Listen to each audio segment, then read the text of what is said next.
सच्चाई भगत जी। सत्साई भगत जी। क्या नाम है जी आपका? भगत जी मेरा नाम विनोद कुमार है। कहाँ से आए हो जी विनोद जी? रुड़की शहर, जिला हरिद्वार, उत्तराखंड। अच्छा विनोद जी, ये पूछेंगे आपसे कि गुरुद्रोहियों के संपर्क में कैसे आए आप और क्या कहना चाहेंगे उनके बारे में?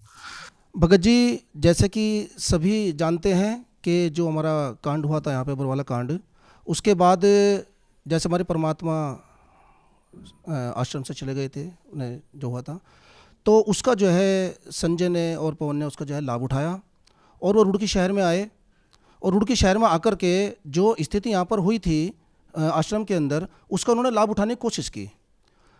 वो ये चाह रहे थे कि हमने जो है नाम 2013 में लिया था, वो चाह रहे थे कि भाई नए भगत हैं और इनसे जो है हम इन्हें अपने पाले में करने की कोशिश करें।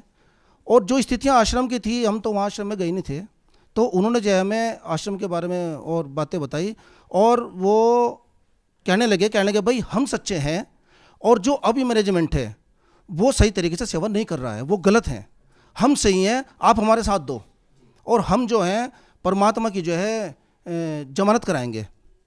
तो उन्होंने जमानत करने की जब बात कही, हमें लगा, कहने लगे भाई हो सकता है भाई जो बंदा इतनी दूर से आ रहा है हमारे पास, हो सकता है सच्चा आदमी हो और उसके अंदर एक क्वालिटी भी है कि वो बात ऐसे करता है सामने वाले को कि सामने वाला सम्मोहित हो जाता है। तो अगर देखा जाए तो हम भी सम्मोहित हुए, क्योंकि हमारा प्यार अपने परमेश्वर पे है। जब कोई भगत अपने परमेश्वर के बारे में कुछ सुनता है, भाई ये उनके बारे में कुछ अच्छी सेवा करेगा, तो उसके लिए हम उससे जुड़े। हमें लगा, कहने के भाई हमें ये महसूस दिया कि भाई हो सकता है मैनेजमेंट जो है उनके लिए कुछ नहीं कर पा रहा है, ये बंदा जो चल गया है ये कर लेगा। उसने कहा, कहने के भाई मेरे जो है रिश्तेदार वकील हैं, बड़े हैं कोर्ट में, और मैं कोशिश करूँगा आप लोग जो है यहाँ पे कुछ धन की सेवा भी इकट्ठी करें। तो रुड़की शहर से धन की सेवा भी इकट्ठी हुई थी, उसमें दास ने भी धन की सेवा दी थी, तो वो धन की सेवा भी लेके चला गया। उसके बाद जब हमने देखा, कहने के भाई सेवा तो लेके चलेगा लेकिन हुआ कुछ नहीं। हमने एक दो बार वो फिर आया, हमने पता किया भाई जी उसका क्या हुआ, तो उसने उसका संतोषजनक जवाब नहीं दिया, उसने उसका संतोष जवाब नहीं दिया। फिर जब वो रुड़की के अंदर आया, फिर मैं गया, तो उसने हमारे ऊपर अपना इस तरीके से इंप्रेशन डालने की कोशिश की कि जैसे कि अब हम जो हैं उसके उसमें सम्मोहित में फंस चुके हैं। जब मुझे ऐसा महसूस दिया, मैंने उसे स्पष्ट तौर पे कहा था कि भाई ना तो हम संजय भाई आपकी तरफ हैं, ना हम पवन जी आपकी तरफ हैं, हमें परमेश्वर की तरफ। तो वो तो खुद ही नाम दीक्षा देने लगे, इस बारे में क्या कहना चाहिए? जी, ऐसे जिस सन में मैंने नाम लिया था, मुझे पता चला उसने भी उसी सन में नाम लिया और मैंने देखा यार ये तो हमारे साथ के गुरु भाई है, ये तो हमारे साथ गुरु भाई है। लेकिन हमें ये पता नहीं था कि उसकी जो कहानी है वो क्या चल रही है। वो जो है भोले भक्तों को परमात्मा के नाम पे उनका शोषण करके अपनी लाइन में जोड़ना चाह रहा था। लेकिन जैसे हमें पता चला, मैंने उससे कहा, मैंने कहा भाई ऐसे संजय भाई ना तो हम आपकी तरफ है ना पवन की तरफ है, हमें परमात्मा की तरफ। तो जैसे मैंने उसे कहा कि हम परमात्मा की तरफ है, उसे थोड़ा सा झटका लगा, उसने मेरी तरफ देखा, उसे थोड़ा झटका लगा। उसने फिर मेरे से उस दिन के बाद बातें कम करनी बंद कर दी, मेरी तरफ ध्यान देना बंद कर दिया। उसके बाद तो ये पता चला कि वो गुरु बन गया, तब आपको कैसा लगा? आपको कब पता चला? उसने जो है रुड़की में भी यहाँ पे अपना एक आश्रम बना लिया था और भोले भक्तों को उसने वहाँ पे बुलाना शुरू कर दिया। लेकिन मैं, ये परमात्मा की दया मेरे ऊपर है कि उस आश्रम में मैं कभी नहीं गया, मालिक की दया है। उसके जो और भी थे साथी, वो भी मेरे पास दुकान पे मेरी आने लगे, कहने के भाई वहाँ पर आओ। मैंने कहा भाई समय मिलेगा तो आऊँगा, मैं तब भी नहीं गया। उसके बावजूद एक दिन वो खुद मेरी दुकान पर आया स्पेशली, कहने लगा भाई विनोद जी सब आ गए हैं, आप भी आओ। मैंने कहा भाई समय मिलेगा तो आऊँगा, लेकिन परमात्मा की दया मेरे से मेरा कभी वहाँ पे जाना नहीं हुआ। जो जो भगत पवन या संजय के जाल में भी फंसे हुए हैं जी, उन भक्तों को आप क्या कहना चाहोगे?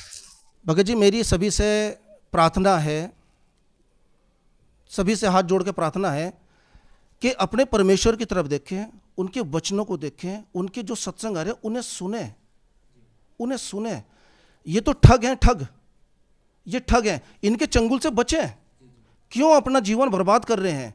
आप खुद देखें ना, जब परमात्मा ने ये कहा है कि आपको एक भगत, अगर दूसरा भगत आपको समझा रहा है, आपको उसकी बात भी नहीं माननी है, आपको परमात्मा के वचनों को मानना है। तो हमें तो परमात्मा के वचन मानने हैं। वो तो जो है मालिक की बातें पहले उसने शुरू में समझा करके फिर खुद गुरु बन गया। तो मैं तो ऐसे भक्तों को भी अकल का अंधा कहूंगा जो परमात्मा के वचनों को दरकिनार कर करके एक भगत को उसने गुरु मान लिया है, उसके पैर छू रहे हैं, वो आशीर्वाद दे रहा है। लेकिन संजय तो कह रहा है कि जो गुरुजी की जो ऑडियो हो, गुरुजी की ऑडियो नहीं है, वो तो एडिट करके बनाई हुई है, या गुरुजी की ऑडियो नहीं है इस बारे में, या जेल से फोन नहीं आता है, इस बारे में आप क्या कहना नहीं नहीं, ये बात सरासर गलत है। ऐसा नहीं है, ऐसा नहीं है कि जो परमात्मा की आवाज़ है मेरे भाई, उस आवाज़ को इस दुनिया में कोई निकाल सकता है क्या? उस परमेश्वर की क्या आवाज़ को निकाल सकता है? नहीं निकाल सकता। काल की आवाज़ तो कोई निकाल सकता है, तमाम मिल जाएंगे कलाकार, लेकिन परमात्मा की आवाज़ नहीं कोई निकाल सकता। परमात्मा की आवाज़ सच्ची रूहानी आवाज़ है। संजय आप उनसे कभी कहा कि भाई गुरुजी का फोन आता है, अभी बातचीत करके आओ चलो साथ? इस तरह की बात हुई थी, लेकिन उन्होंने इस बात को दरकिनार कर दिया।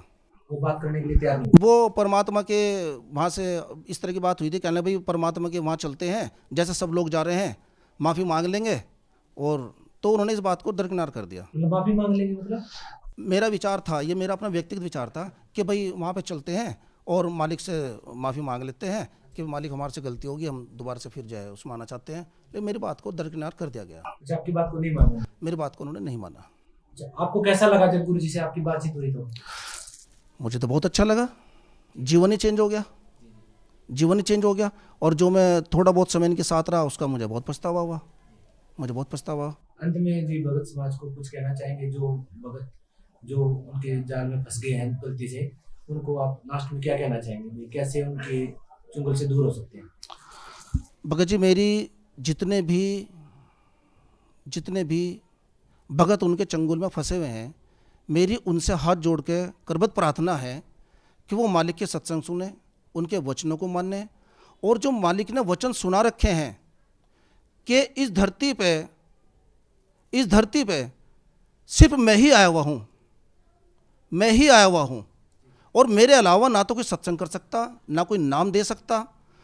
तो मेरी उनसे सभी से प्रार्थना है, मालिक के वचनों को सुने और उनसे अपना, ये जो गुरुद्रोही हैं इनसे अपना पीछा छुड़ाने की कृपा करें। पवन के बारे में क्या कहना चाहेंगे? देखिए भगत जी, पवन जी से मेरी मुलाकात रुड़की शहर में ही हुई थी। मैं कभी राजस्थान गया तो नहीं हूँ, लेकिन मुझे पता चला कि उनके घर में नामदान सेंटर भी था और वहाँ पे वो सेवा भी करते थे। अब मेरी समझ में एक बात ये नहीं आई कि जब तक उनके घर में नामदान सेंटर था तब तक तो सब कुछ ठीक था, मैनेजमेंट भी ठीक थे, भाई भी ठीक थे, सब कुछ ठीक था। लेकिन जब किसी कारणवश, मैं तो ये नहीं कहूँगा उन्होंने हेरा फेरी की या क्या किया, किसी कारणवश जब उनके घर से जो है नामदान सेंटर हटा दिया गया, जैसे मुझे पता चला उन्होंने क्या किया था उसमें, मैंने इस बात में विवाद में जाना चाहता। तो जैसे उनके घर से वो नामदान सेंटर हटा दिया गया, तो ये सारे मैनेजमेंट जो गलत हो गए, सारे जितने सेवादार गलत हो गए। अरे कोई सेवादारों, मैनेजमेंट जितनी सेवा कोई करके तो देखे। आप देखें कितने चैनलों पर आज सत्संग आ रहे हैं, कितने चैनलों पर सत्संग आ रहे हैं, कितना उनका खर्चा होता है। मेरे भाई, अगर आप अच्छे हैं, आप सेवादार हैं, तो आप उनसे बढ़ चढ़ के सेवा करें ना, आप उनसे बढ़ चढ़ कर सेवा करें। और ये भी बातें हमें कही कि भाई जमानत कराएंगे, लेकिन हुआ कुछ नहीं। जब हमने देखा ना जमानत हो रही है ना कुछ हो रहा है, भगत जी हमने तो फिर वहाँ से पाला अपना छुड़ाया और मालिक की शरण में आ गए हैं। जिस दिन से मालिक की शरण में आए हैं, जितने मेरे साथ मेरे रिलेटिव हैं, मेरा परिवार है, लगभग मेरे भाई हैं, मेरे जितने परिवार है, लगभग 20 जनों के करीब तो मेरा परिवार है, ये दोबारा सब जो है मेरे साथ आ गए हैं। सब ने नामदान सेंटर से आकर के अपने जो है क्षमा याचना कर करके मालिक का दोबारा फिर नामदान ले लिया है। और जो मेरे और भी रिश्तेदार हैं, जैसे हरिद्वार में है, ऋषिकेश में है, देहरादून में, जो मेरे से जुड़े हुए हैं, उन्हें भी मैं धीरे धीरे ला रहा हूँ। हरिद्वार ऋषिकेश तक के तो सब दोबारा आ गए हैं, सब ने नामदान ले लिया है। और जो भी मेरे रिश्तेदार हैं, मैं भी उनसे प्रार्थना करूँगा, मैं उन्हें भी जल्द से जल्द आने की कृपा करूँगा। सत साहिब जी।